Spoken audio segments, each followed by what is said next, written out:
ചിലർ പറയാറുണ്ട്, ചില മദ്രസയിലേക്ക് വരുന്ന ഉസ്താദുമാർ അവർ പഠിപ്പിക്കാനൊക്കെ നല്ല ഉഷാറാണ്, പക്ഷേ അവരുടെ വേഷം കാണുമ്പോൾ അത്ര വലിയ റാഹത്ത് നമുക്ക് തോന്നാറില്ല.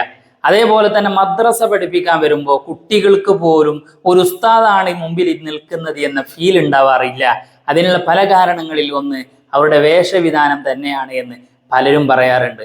അതിനുള്ള കാരണം എന്താണ് എന്ന് പലപ്പോഴും പലർക്കും ഒന്നിരിക്കെ വേണ്ടതുപോലെ മനസ്സിലായിട്ടുണ്ടാകൂല എങ്കിലും 2-3 ദിവസങ്ങളായി നമ്മുടെ സോഷ്യൽ മീഡിയയിലൂടെ പ്രചരിപ്പിക്കപ്പെടുന്ന 2 വീഡിയോകൾ നമ്മൾ കണ്ടിട്ടുണ്ടാവാം. അതിൽ നിന്ന് തന്നെ കാര്യങ്ങൾ ഓരോരുത്തർക്കും മനസ്സിലായിട്ടുണ്ടാവാം. 2 സ്ഥാപനങ്ങളാണ്, ഒന്ന് മദീനത്തുന്നൂർ, രണ്ടാമത്തത് ദാറുൽ ഹുദ ഇസ്ലാമിക് യൂണിവേഴ്സിറ്റി. ഏകദേശം രണ്ടും ഒരേ ലെവലിൽ പോയിക്കൊണ്ടിരിക്കുന്ന 2 സ്ഥാപനങ്ങളാണ്.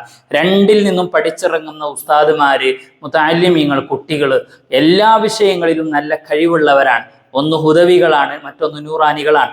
ഹുദവികളാണ് എങ്കിൽ ലോകത്തിന്റെ വിവിധ ഭാഗങ്ങളിലായി ഇസ്ലാമികപരമായതും അല്ലാത്തതുമായ ഒരുപാട് സേവന പ്രവർത്തനങ്ങൾ നടത്തുന്നുണ്ട്.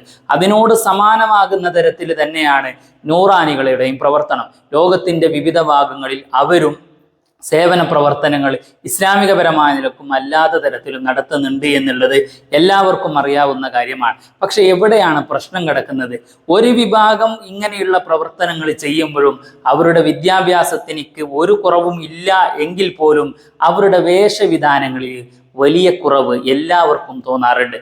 മറ്റൊരു വിഭാഗം എന്ത് തരത്തിൽ അവർ ഉയർന്നാലും അവരുടെ വേഷത്തിൽ, നമ്മൾ ഇട്ടിരിക്കുന്ന ഇത്രയും കാലം എന്നെ ഇങ്ങനെ ആക്കി മാറ്റിയ നമ്മളുടെ വേഷത്തിൽ ഒരു മാറ്റവും ഉണ്ടാവരുത് എന്നുള്ള ഒരു കടുംപിടുത്തം അവർക്ക് ഉണ്ടാവാറുണ്ട്. എവിടെ നിന്നാണ് ഇത് കിട്ടിയത് എന്നാണ് പലരും ചിന്തിക്കുന്നത് എങ്കിൽ വ്യക്തമാകുന്ന തരത്തിലാണ് അതിൻ്റെ മറുപടി ഈ വീഡിയോയിലൂടെ നമ്മൾ കണ്ടുകൊണ്ടിരിക്കുന്നത്.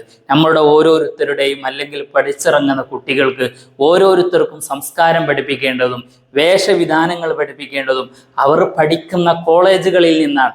അവിടെ നിന്ന് ഇറങ്ങി വരുന്നതിന് മുമ്പ് എല്ലാം അവർ പഠിച്ചിരിക്കണം.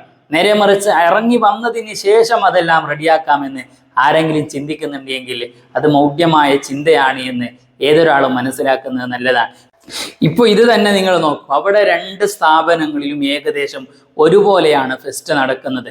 100 കണക്കിന് വരുന്ന സ്ഥാപനങ്ങളുടെ ഏറ്റവും വലിയ കേന്ദ്രമാകുന്ന 2 സ്ഥാപനങ്ങൾ, ഒന്ന് ദാറുൽ ഹുദ ഇസ്ലാമിക് യൂണിവേഴ്സിറ്റി, മറ്റൊന്ന് മദീനത്തുന്നൂറിലുള്ള മർക്കസ് ഗാർഡൻ.